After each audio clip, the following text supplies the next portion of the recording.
What happens when a beloved talk show host tries to have a normal conversation with royalty, only to discover that some guests think the rules don't apply to them? In just 33 seconds, one shocking comment would turn a friendly interview into the most dramatic meltdown in daytime television history. Jennifer Hudson sat behind her glossy desk, her warm smile lighting up Studio A as the cameras rolled for what should have been another pleasant afternoon chat. The Emmy-winning host had built her reputation on making every guest feel comfortable, creating those perfect moments that audiences love to share. Today's guest was supposed to be easy. A quick 20-minute segment about charity work, maybe some light talk about family life. Simple, safe, exactly what her producers wanted. But Prince Harry had other ideas. So, Harry, tell us about your latest charity initiative. Jennifer began, her voice carrying that familiar warmth that had made her show a daytime favorite. I understand you're working with veterans again. Harry shifted in his chair, already looking uncomfortable. Well, Jennifer, I think we need to talk about something else first. Something more important. Jennifer's eyebrows raised slightly, but she kept her professional composure. Of course. What's on your mind? The media treatment of my family has been absolutely disgusting, Harry said, his voice rising. And frankly, shows like yours are part of the problem. The studio fell silent. Jennifer's smile faltered for just a moment before she recovered, clearly trying to steer the conversation back on track. I appreciate you sharing your concerns, but perhaps we could focus on the positive work you're doing. Positive? Harry scoffed. There's nothing positive about a system that protects some people while destroying others. You people in television, you're all the same. You pretend to care about mental health and kindness, but you're vultures. Jennifer's jaw tightened, but she maintained her professional demeanor. Harry, I think there might be some misunderstanding here. This is a show about celebrating people's achievements and sharing uplifting stories. Uplifting? Harry's voice cracked with sarcasm. You want uplifting? Let me tell you what's uplifting. Walking away from a toxic institution that cares more about protocol than people. That's what real courage looks like. The audience began to murmur. Jennifer glanced toward her producers off camera, clearly getting signals to keep things moving. But Harry wasn't finished. I've been thinking about this interview all morning, he continued, completely ignoring Jennifer's attempts to redirect. And I realized something. You hosts, you're all terrified of real truth. You want your guests to be nice, polite, to play along with your little games. But what if someone actually tells you how they really feel? Jennifer leaned forward, her patience clearly wearing thin. Harry, I'm all for honest conversation, but this feels like you came here with an agenda that has nothing to do with what we discussed beforehand. Agenda. Harry laughed bitterly. The only agenda I have is honesty, something this industry knows nothing about. You book me on your show thinking I'll be your dancing monkey, talking about charity work and family photos. But I'm not here to make you look good. The camera operators exchanged glances. This was not the heartwarming segment anyone had planned for. Jennifer's producer was frantically gesturing from behind the cameras, but she pressed on, determined to maintain control of her own show.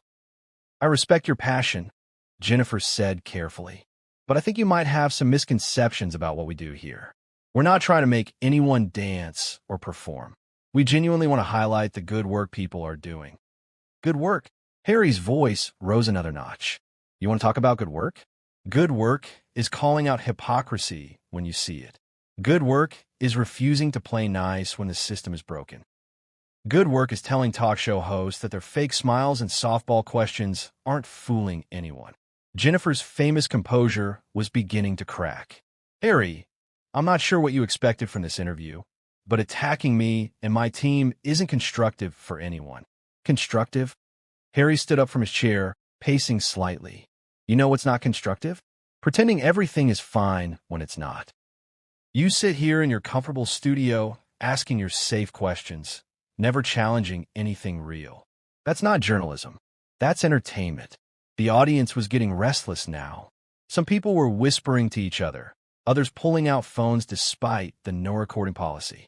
Jennifer knew she was losing control of the situation, but she wasn't about to let a guest hijack her show completely. I understand you're frustrated, she said, her voice firmer now. "But this is my show, and I work very hard to create a space where people feel respected and heard. Right now, you're not respecting that space or the people who work to make it happen." Harry stopped pacing and stared at her directly. "Respected? You want to talk about respect? How about respecting your audience enough to have real conversations instead of this manufactured nonsense? How about respecting the truth instead of whatever narrative makes everyone comfortable?" Jennifer stood up now, too, matching his energy. "The truth is that you came on my show under false pretenses. You agreed to talk about your charity work, and instead you're using my platform to air personal grievances that have nothing to do with helping veterans or any of the causes you claim to care about." "Personal grievances?" Harry's face was flushing red. "Everything is personal when you've lived through what I've lived through. Every single interview, every public appearance, every so-called friendly chat is part of a machine that chewed up my mother and spit her out. And now you want me to sit here and pretend that machine doesn't exist." The studio was electric with tension now. Jennifer's staff was clearly debating whether to cut to commercial, but the host herself seemed determined to see this through. This was her show, her reputation, her rules. "I'm sorry for what your family went through," Jennifer said, her voice steady but cold. "But that doesn't give you the right to come into my house and disrespect me, my team, and my audience. We invited you here in good faith." "Good faith?" Harry laughed harshly. "There's no good faith in this business. It's all about ratings and clicks and making money off people's pain. At least I'm being honest about it." Jennifer had heard enough. The woman who had built her career on kindness and warmth was done being kind. "You know what, Harry? You're right about one thing. This conversation is over." But Harry wasn't done. Not even close. As Jennifer stood behind her desk, clearly trying to end the segment, Harry stepped closer to the cameras, completely ignoring her authority. "Oh, so now you're going to cut me off?" he said, his voice dripping with contempt. "Just like that. The moment someone tells you the truth about your little circus, you shut them down. This is exactly what I'm talking about." Jennifer's eyes flashed with anger, but she kept her voice controlled. "Security? Please escort our guest out." "Security?" Harry spun around to face her again. "You're calling security on me? For what? For refusing to play your game? For not being the grateful little royal who thanks you for the privilege of appearing on your show?" The audience was completely silent now, watching this unprecedented meltdown unfold. Jennifer's security team was already moving toward the stage, but Harry held up his hands mockingly. "Don't worry, I'm not going to break anything," he sneered. "Though, honestly, this whole setup deserves to be broken. Look at this place. Look at these fake plants, these staged lighting setups, this whole manufactured environment designed to make people forget they're watching corporate propaganda." Jennifer had moved around her desk now, standing between Harry and her audience. "You need to leave now." "I'll leave when I'm finished," Harry shot back. "You brought me here to talk, so let me talk. Let me tell your viewers what really happens behind the scenes of shows like this. How you prep your guests, coach them on what to say. Make sure nothing uncomfortable ever gets discussed." "That's not true, and you know it," Jennifer replied firmly. "We had a pre-interview conversation about your charity work. That's what you agreed to discuss. Nothing was scripted or coached." Harry laughed bitterly. "Right, nothing was scripted. You just happened to have a list of safe questions that wouldn't upset anyone or challenge any systems or make anyone think too hard about why someone might want to leave their family and move to another continent." The cameras were still rolling, capturing every word. Jennifer's producers were frantically debating whether this was a disaster or the most compelling television they'd ever created.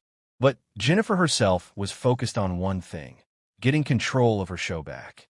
"Your personal decisions are your own business," she said, "but you don't get to use my platform to attack people who had nothing to do with whatever conflict you're dealing with." "Nothing to do with it." Harry's voice rose to near shouting levels. "Every single person in this building is part of the same system. Every camera operator, every producer, every audience member who sits there clapping on cue. You're all complicit in keeping things exactly the way they are." An elderly woman in the front row of the audience stood up. "Young man, that's enough. Jennifer is a good person who helps people every day. Harry turned toward the audience, his face twisted with rage. Oh, so now the audience is going to defend their precious host? This is beautiful. This is exactly what I mean. You people are so brainwashed you can't see what's happening right in front of you. Jennifer stepped between Harry and her audience again. Do not address my audience. These people came here to enjoy a show, not to be lectured by someone who clearly has issues they need to work through somewhere else. Issues? Harry whirled back toward her. Issues, lady? The only issue I have is being surrounded by people who think politeness is more important than truth. Your audience doesn't want to enjoy a show. They want to feel good about themselves without actually doing anything difficult. The same elderly woman spoke up again. You're being very rude to people who have done nothing wrong to you. Harry addressed her directly, ignoring Jennifer's attempts to intervene. Nothing wrong? You sit there consuming this content that makes you feel warm and fuzzy while the world burns around you. You think watching Jennifer Hudson smile and ask nice questions makes you a good person?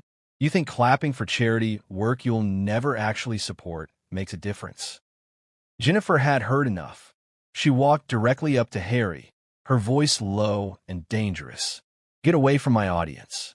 Get away from my set. Get out of my studio. But Harry was in full meltdown mode now. Your studio? Your audience? You think you own these people? You think because you won some awards and got famous that give you the right to control how people think and what they're allowed to hear? I think being the host of this show gives me the right to decide what happens on this show, Jennifer replied, her patience completely exhausted. And what's happening right now is you're leaving. Security was closing in now, but Harry seemed energized by the confrontation rather than intimidated. This is perfect, he said, gesturing wildly. Look at this, everyone. The moment someone refuses to play along, out comes the muscle.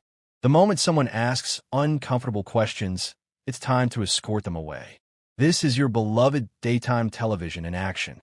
Jennifer looked directly into the camera, addressing her audience at home rather than the man having a breakdown on her set. We're going to take a quick break, and when we come back, we'll continue with our scheduled programming. No, Harry interrupted, stepping in front of the camera himself. Don't cut away now. This is the most honest television you've ever broadcast for once in your careers. Show people what really happens when someone refuses to be managed and controlled. Jennifer signaled to her director to keep rolling, but she moved to stand beside Harry, making it clear she was still in charge. You want honesty? Here's some honesty. You came here angry about things that have nothing to do with me or my show. You're taking out your frustrations on people who are trying to help you share your message. That's not brave or revolutionary. That's just selfish. Harry's face contorted with rage. Selfish? You want to talk about selfish? How about profiting off people's stories while pretending to care about their well-being? How about building a career on fake empathy and manufacture moments? How about sitting in judgment of other people's pain while never risking anything real yourself? I've risked plenty. Jennifer shot back, her own anger finally showing through. I've shared my struggles, my losses, my failures with millions of people. I've used my platform to highlight issues that matter and people who need support. What have you done besides complain about how unfair your incredibly privileged life has been? The studio erupted. Audience members were gasping. Some were standing. Others were trying to leave. Harry and Jennifer were facing each other like boxers in a ring, neither backing down. Privilege? Harry's voice cracked. You think losing your mother to media harassment is privilege? You think being forced into a life you never chose is privilege? You think having every word you speak twisted and used against you is privilege? Jennifer didn't flinch. I think having the resources to get help, having platforms to share your story, having the freedom to make your own choices and move anywhere in the world is privilege. And I think using that privilege to attack people who are trying to do good work is a waste. Harry stared at her for a long moment, his breathing heavy, his face flushed red with anger and embarrassment. The entire studio was holding its breath, waiting to see what would happen next. Then Harry did something that shocked everyone in the studio. He started clapping, Slow, sarcastic claps that echoed through the silent space like gunshots.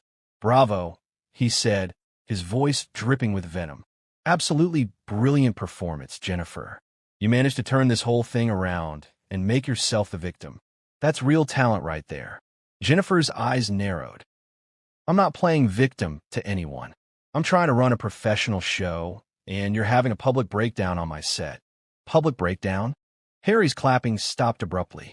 "This isn't a breakdown, sweetheart. This is clarity.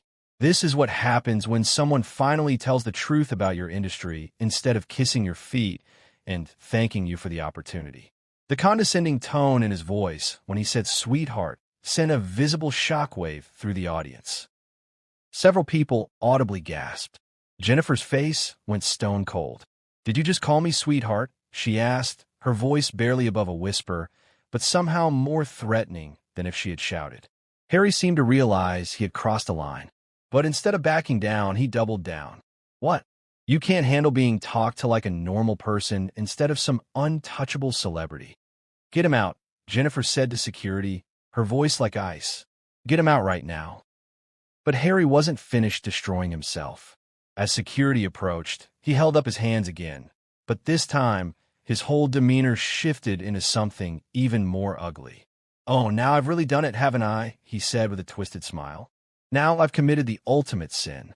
I've been disrespectful to America's sweetheart. I've been mean to the nice lady who sings pretty songs and asks softball questions." Jennifer turned to face the cameras directly, completely ignoring Harry. "Now, ladies and gentlemen, I apologize for what you're witnessing. This is not what we stand for on this show. Don't apologize for me," Harry snapped, moving to get back in the shot. "Let them see exactly what I am. Let them see what happens when someone refuses to play your game. This is what authentic looks like, Jennifer. This is what it looks like when someone stops pretending everything is fine." Jennifer spun back toward him, her professionalism finally cracking completely. "Authentic? You think being cruel and disrespectful is authentic? You think attacking people who have done nothing to you makes you some kind of truth teller? You're not authentic, Harry. You're just angry, and you're taking it out on the wrong people." "The wrong people?" Harry's voice reached a fever pitch. "You're all the wrong people. Every single person in this building profits from a system that destroys lives and calls it entertainment. Every single one of you goes home feeling good about yourselves while contributing to a machine that turns human suffering into content." A man in the audience stood up and started walking toward the exit. Then another person followed. Then several more. Harry noticed the exodus and became even more unhinged. "That's right. Leave," he shouted at the departing audience members. "Run away when things get uncomfortable. Go back to your safe little lives where nobody challenges your worldview." Jennifer had seen enough. She walked directly over to Harry, getting close enough that the cameras couldn't capture both of them in the same shot. "You are done," she said quietly, but her microphone still picked it up. "You're finished on this set, and if you don't leave right now, security is going to remove you physically." Harry leaned closer to her, his voice dropping to match hers, but filled with pure malice. "You can't handle the truth, can you? You've built this whole career on being everyone's friend, everyone's safe space, and you can't stand that someone sees through it. The truth." Jennifer's voice was shaking with controlled fury. "You want the truth?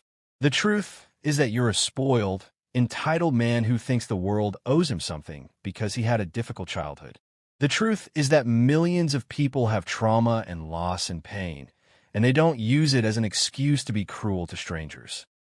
The truth is that you're not brave or revolutionary. You're just broken. And instead of getting help, you're trying to break everyone around you." The words hung in the air like a bomb that had just exploded. Harry's face went through several expressions in rapid succession. Shock, rage, hurt, and finally, something that looked almost like recognition. But instead of backing down or apologizing, he went nuclear. "Broken," he said, his voice rising back to a shout. "You want to see broken? Broken is watching your mother die because people like you convinced the world they had a right to every moment of her life. Broken is being told to smile and wave while your family falls apart behind closed doors. Broken is being expected to be grateful for a cage just because it's made of gold. Jennifer didn't back away from him, even though he was now shouting directly in her face. And Broken is using that pain as a weapon against people who had nothing to do with causing it. I'm sorry for what happened to your mother. I'm sorry for what you went through, but I'm not responsible for it. My show is not responsible for it. And these people in this audience are not responsible for it. Everyone is responsible, Harry screamed, his voice cracking. Every person who watches this garbage, every person who clicks on the articles, every person who treats human beings like entertainment is responsible. Security had formed a circle around them now, waiting for Jennifer's signal. The remaining audience members were silent, watching this unprecedented meltdown with a mixture of horror and fascination. Jennifer looked at Harry for a long moment, and when she spoke, her voice was steady but sad. You're right about one thing.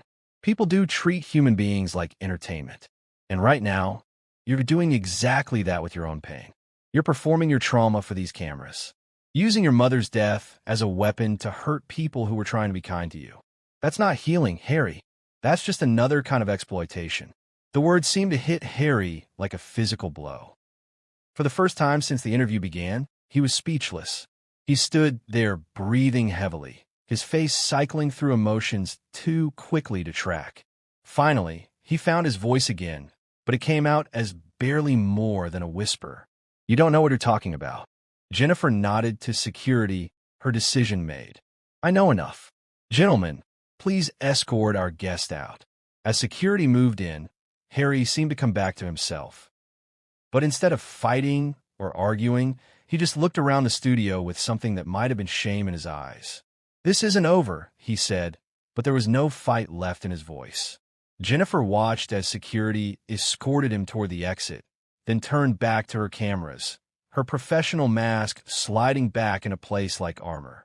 We'll be right back after these messages, she said, her smile returning as if nothing had happened at all. But as the cameras cut away and the studio lights dimmed for commercial break, everyone present knew they had just witnessed something that would be talked about for years to come. The day a prince lost his mind on daytime television, and a beloved host showed exactly why she had earned her place at the top. The cameras had captured it all. The tension, the confrontation, the exit, and the quiet dignity of a host who refused to be disrespected on her own show. In the end, the story was not about Prince Harry's anger or Jennifer Hudson's calm. It was about something deeper, something more universal. It was about the simple truth that no one is above basic courtesy. No one is too important to treat others with respect. No one is so special that the rules do not apply to them. Harry walked into that studio believing he was above those rules. He walked out learning that he was not. And Jennifer sat there, steady and composed, having proven that sometimes the most powerful response is simply to refuse to engage with someone who is determined to bring you down. The 33 seconds of tension would be replayed for years. The exit would be analyzed and debated. The fallout would continue to unfold. But one thing was clear. On that afternoon, on that iconic set, in front of that stunned audience, a line had been drawn. And everyone knew which side they were on.